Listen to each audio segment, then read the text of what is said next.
Finding Hayes, Book 5 in the Magnolia Falls series, written by Laura Pavlov, narrated by Andi Arndt and Lee Samuels. Chapter 1. Hayes. I pulled on my boots and glanced out the window to see the snow falling, hiding the grass outside the firehouse, which was covered in a layer of white powder.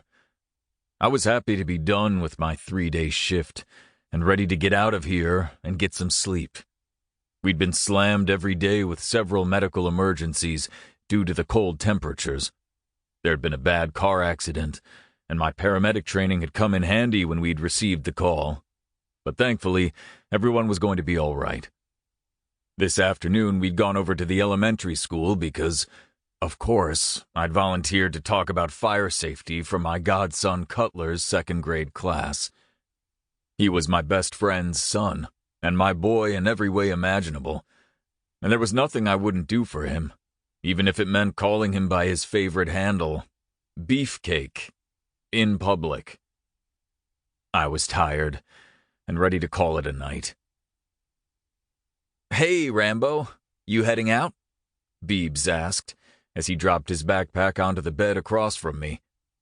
We all had nicknames, aside from Lenny Davis, who was just a dick by nature, and I knew calling him asshole wouldn't fly, so he was the only dude who went by his given name here. I'd been granted Rambo my first year on the job when I'd gone into a fire and came out covered in soot, carrying a 3-year-old little girl. The local newspaper had run a story about it with my photo on the front page, saying I looked like Rambo charging out of that fire.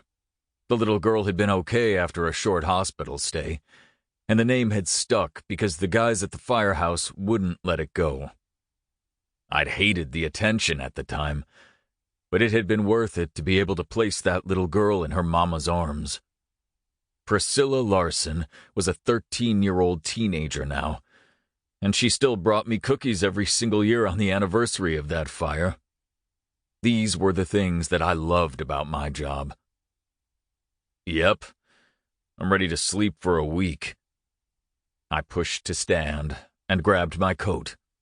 The snow had been coming down hard all day, which meant it was cold as hell outside. "Yeah, it's not letting up out there, so drive carefully. I actually walked here, and I stopped in at Whiskey Falls for a quick bite on my way in. The hottest chick I've ever seen was in there talking to Ruby. Damn, I was pissed that I had to leave for work," Beebs said. He'd gotten the nickname because his long hair was styled to swoop across his forehead, and it was no secret that he spent a shit ton of time on it every morning. So he'd started out as Bieber, and somewhere along the way, he became Beebs. "Who was she? A tourist?" I asked, pulling the zipper up on my coat. "Nope. She said she grew up here. She's here for Abe's funeral," he said, and my hand froze on the zipper. "Was her name Savannah?" "Probably to you," he said, as he barked out a laugh. "But she told me that I could call her Savvy, because I think she was feeling the Beebs, if you know what I mean." "Sure she was." I rolled my eyes. "She must be into that young boy band look then." Savannah Abbott was in town. I knew she'd come. She'd loved Abe Wilson like he was her own grandfather. But I was surprised to hear that she was hanging out at Whiskey Falls Bar, because the few times she'd ever come back to town, she'd only gone to see Abe. She'd avoided me, or at least it felt that way.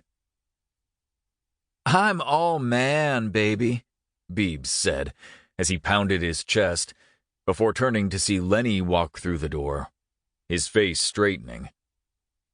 "Beebs, get downstairs. We've got a meeting in 5.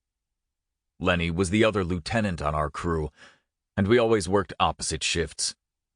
There was no love there. Long before he'd fucked my fiancée, I hadn't cared for the dude. He'd always been a whiny little bitch, even back in high school when I was quarterback and he sat on the bench. Instead of working harder to be better, he just complained about the Sample complete. Ready to continue?